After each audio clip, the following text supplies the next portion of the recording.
Well, it's definitely a hillbilly hangout kind of night. I think we have the last cold front coming through Florida here for this season. And every time I say that, we seem to get another one, so I'm okay with that. So it's going to be cooler tomorrow, hopefully cool during the hangout tonight. So look forward to some interesting conversation about a nice cigar that we like to smoke. So we will see you a little bit later. And we're going to be educated by Tofu tonight, my cigar aficionado friend. He's the one that kind of got me into everything, so you might enjoy that. You may not. I don't know. We'll see. Look what's on the table. I'm detecting a theme.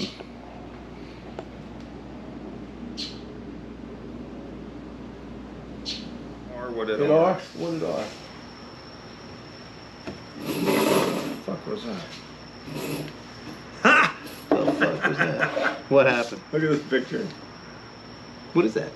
The Phillies fanatic. Oh, Philly Fanatic? Phillies fanatic cleats. Cleats. On who? On the guy with the I hair? don't know. Yeah. All right, so Harper, Bryce Harper. Of course, Harper. Yeah. Is a fanatic about First his day of cleats. baseball. So Yeah, opening that's day, funny. both our home teams lost. So he's Fuckers. Yankees, but you know, whatever. So all right, so check this out. 66. 66. 66. 66 gauge? Yes. Oh. Ew. Yeah. It looks like we're sponsored by Perdomo. We're not, by the way. He's smoking Perdomo tonight. Yeah. Now, Perdomo is one of my favorite brands, Yeah, it is good. but tonight I have decided to go with a Don Pepin Garcia original, the blue label. This is the original blend that all Don Pepin, my father, and other like daughter blends and companies that Don Pepin is affiliated with. This is the original blend that starts all other blends. They make they Yeah, I'm start sure you with know this what you're one and talking very about. I end. don't know what the hell you're talking about. So Yeah, that's that's what this is. So I'm not smoking that big thick one tonight. That's for when Mario gets here, because he's Yeah. the horse cock guy. Mario loves to smoke the horsecock. But I am going to do the 10th anniversary, one of my favorites. I got the smaller gauge that Silent Bob had the other night, so I'll give that a try. So So the champagne, of course, the Connecticut. I like them mild. Do you have a good cutter? I do. All right, I good. have my idiot-proof cutter. Yes. This is the idiot-proof cutter. Also a Perdomo product, right? Perdomo product, yeah. Got it at a Perdomo event. So it cuts the perfect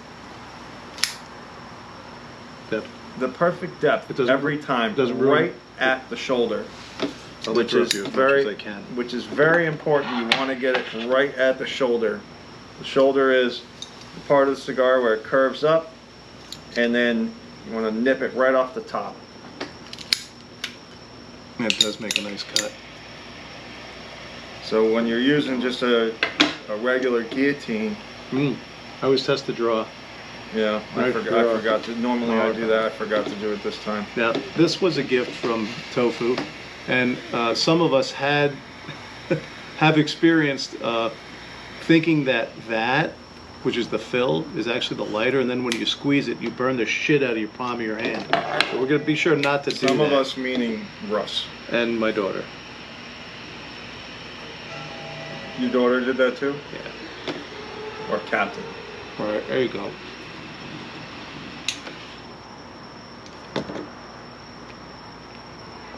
Good draw.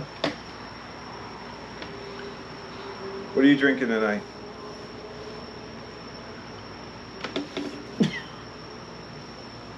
A little wind. I did a Mario. Mm-hmm. Did a self-inhale. I'm drinking my rum with my, mixture. Your The mixture. rum is black coral. Wow, nice draw. You see that? That was nice. You know what? I see why he likes this draw. A little thinner gauge. I hope they all draw. Sometimes you get a nicer draw out of them because you're not sucking on a.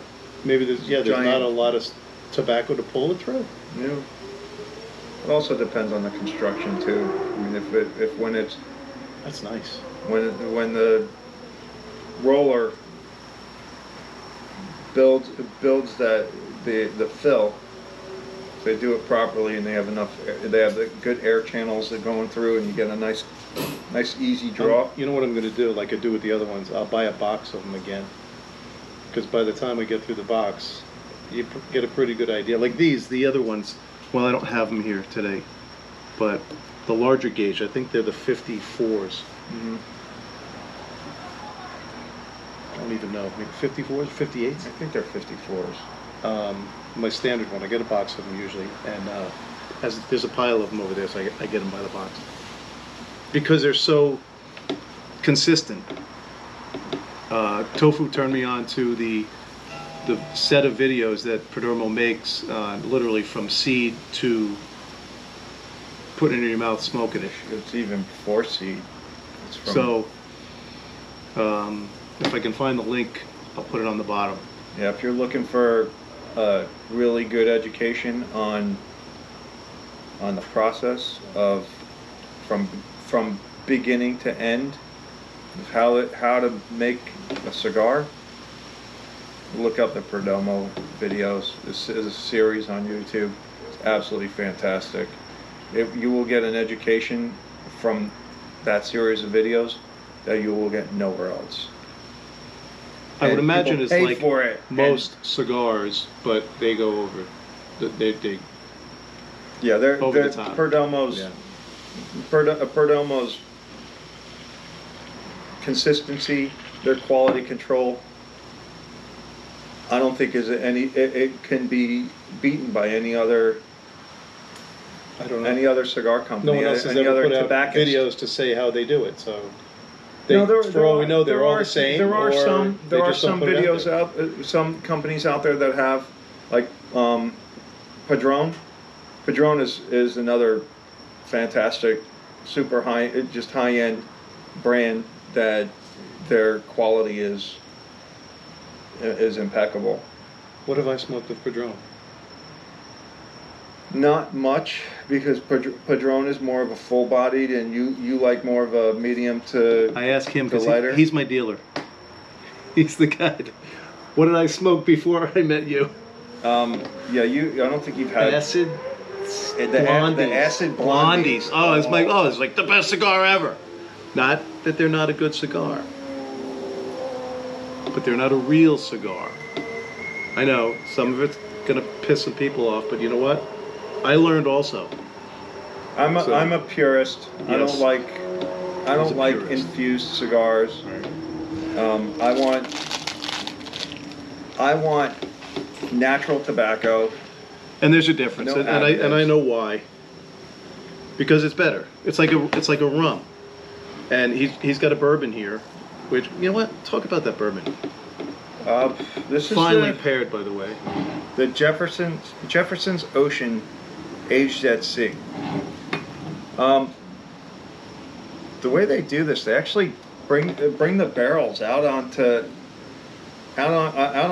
the ocean on a Maybe freighter. that's where they got the name. Yeah, on a freighter, and they circumnavigate the globe, the Earth, and they say that They even show the Earth. the It's combination flat. The Earth is flat. Yeah, Cayman's right. he is. He might be.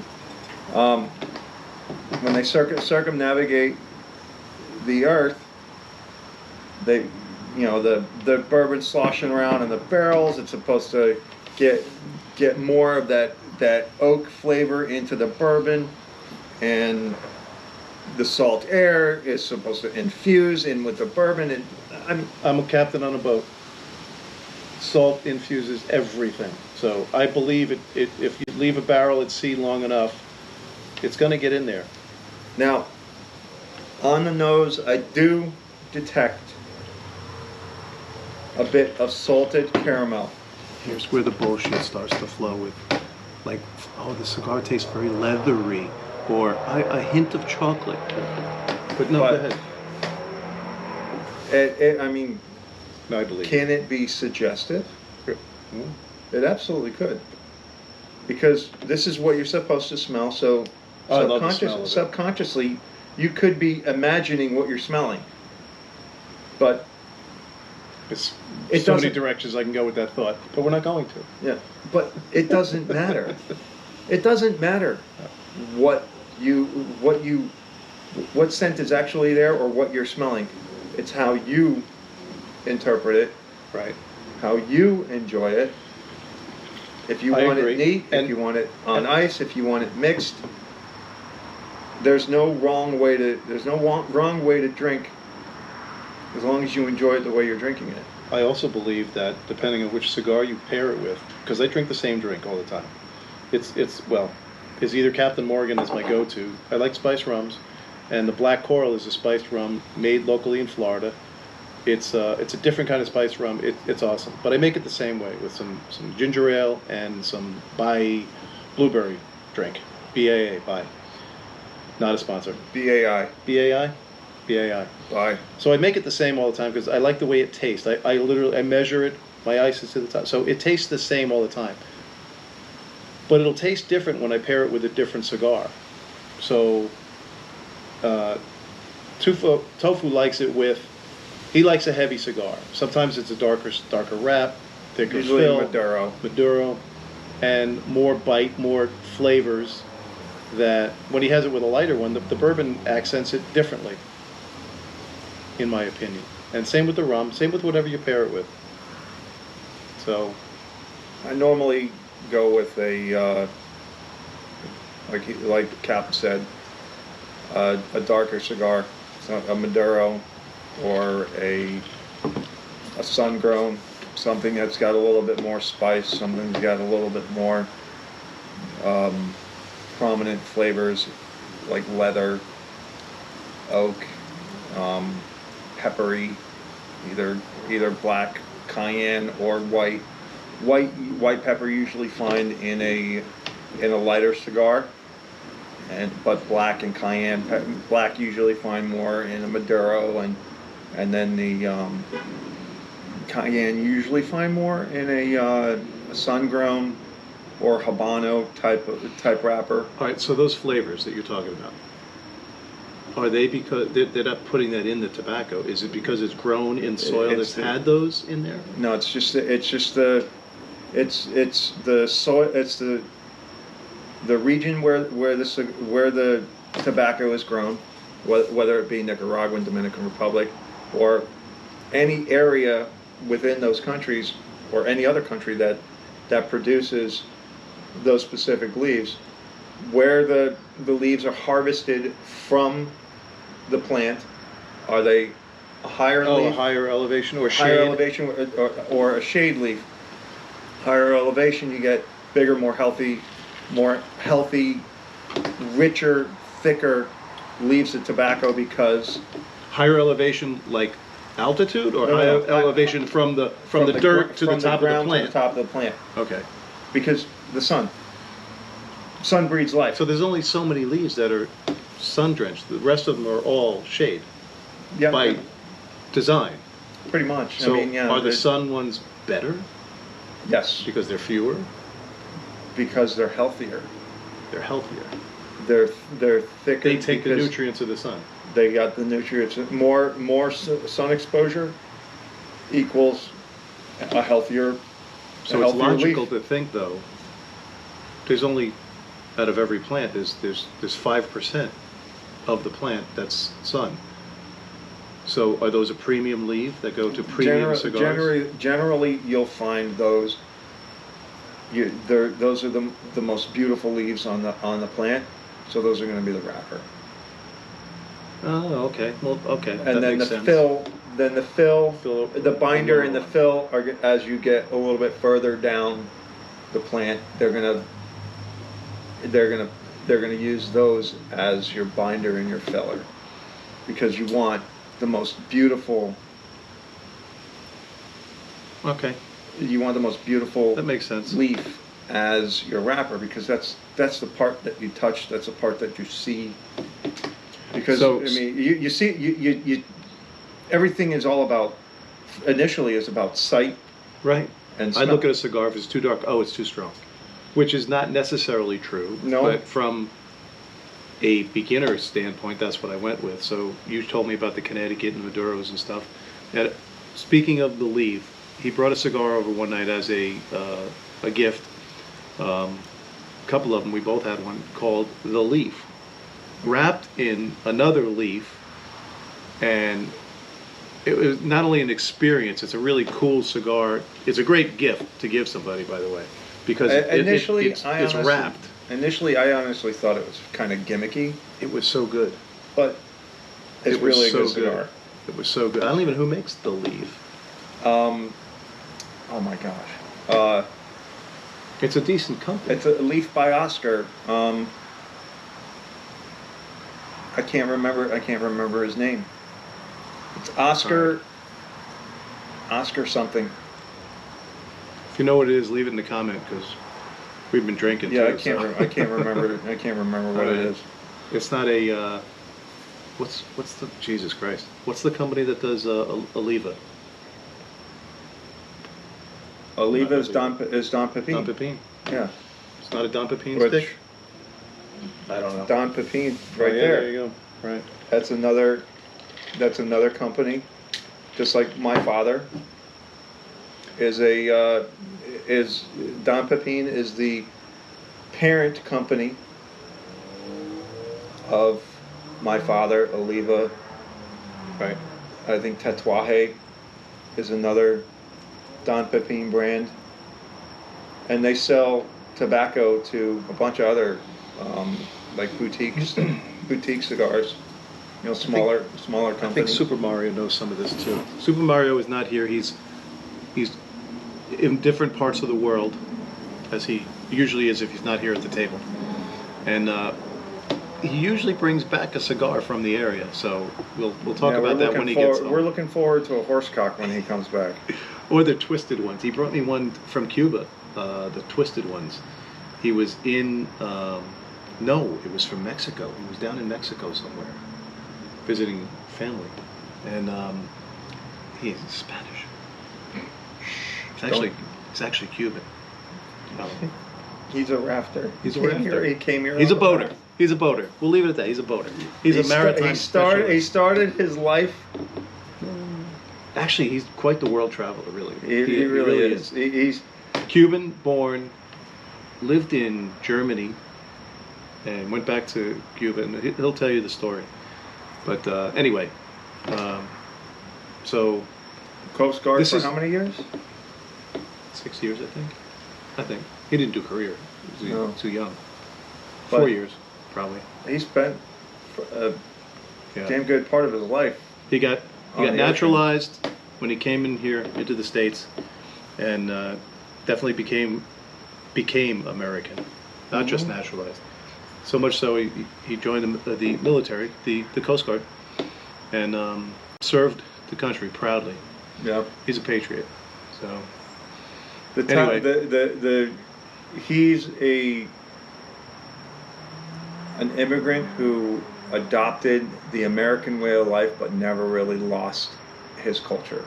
no, you know what? And I appreciate that. He speaks Spanish, but he speaks English. Accent, but speaks very well. Yeah. Because it was a shame when my family, generations ago, came over from the old country. My grandfather on my mother's side was Dutch, and when his parents came over and his uncles, they just left the language behind. No, we're only going to speak English or American. It's We're gonna funny. speak-" And it's a shame. I mean, they should have kept it in the house, and I appreciate it especially down here in South Florida, that it's spoken in the home, and they speak English, but they still keep their heritage. Down here, mostly, Cuban, Haitian. Our neighbor's Haitian, speaks perfect English, speaks Creole, Oh, keeps yeah. it in the family, and the kids speak English. It's great. Kids speak Creole too. Yeah, And- it's great and- to see. I went because I'm third generation. My lineage is Italian, and my great grandparents immigrated here from Naples on both sides of my family. My mother and father, and Italian stopped with my grandparents. The language. That's a shame. Yeah. Because my great grandfather had such a hard time learning English that when he had kids, he refused to teach them Italian because Thought it would be confusing? because he had such a hard time learning the English language. He just didn't want them to have the same problems. You know what he didn't understand is that as an adult he was having challenges. Kids can absorb it. Kids can learn two languages without having a problem. Especially if it's something that's reinforced at a very young age, when it just becomes natural. Yeah. Now, if you stop speaking a language for an extended period of time, you start forgetting. But that's the problem. You got to keep doing it, which is so. I wish I tried learning. It'd be great to know Italian. I took Italian in high school. Really? I failed oh my God, it was horrible. And you'd think with your last name that it would work fine. And no, mine it was bad. And the funny part about it is, my great grandmother didn't speak English. And prior to her death, every time I was around her, all she spoke was Italian. And you understood her. I understood some of it, Right. but then it went so many years without hearing the language. Yeah. And then I tried to learn it, the proper Italian in high school. It's different than. And it was like a totally different language because the Italian that my grandmother. I'm American and I failed English, so. Yeah, right. The Italian that my great grandmother spoke. I'm not really American. I'm from New York. Yeah. The Italian that my great grandmother spoke was not proper Italian. It was a dialect. It was slang. It was like all the vowels. She never said the vowels at the end. Yeah. Like calamari. Yeah. Calamar. Calamar. Yeah. What's the other one? Regatta. Regatta. All the New York Italians who really did speak Italian, who were from New York. So you got Italian speaking Italian with a New York accent. Yeah, regatta. Regatta? How do you spell that? Ricotta? What the hell are you talking about? Regatta. I know. Or the proper way to say that word is ricotta. Regatta. Ricotta.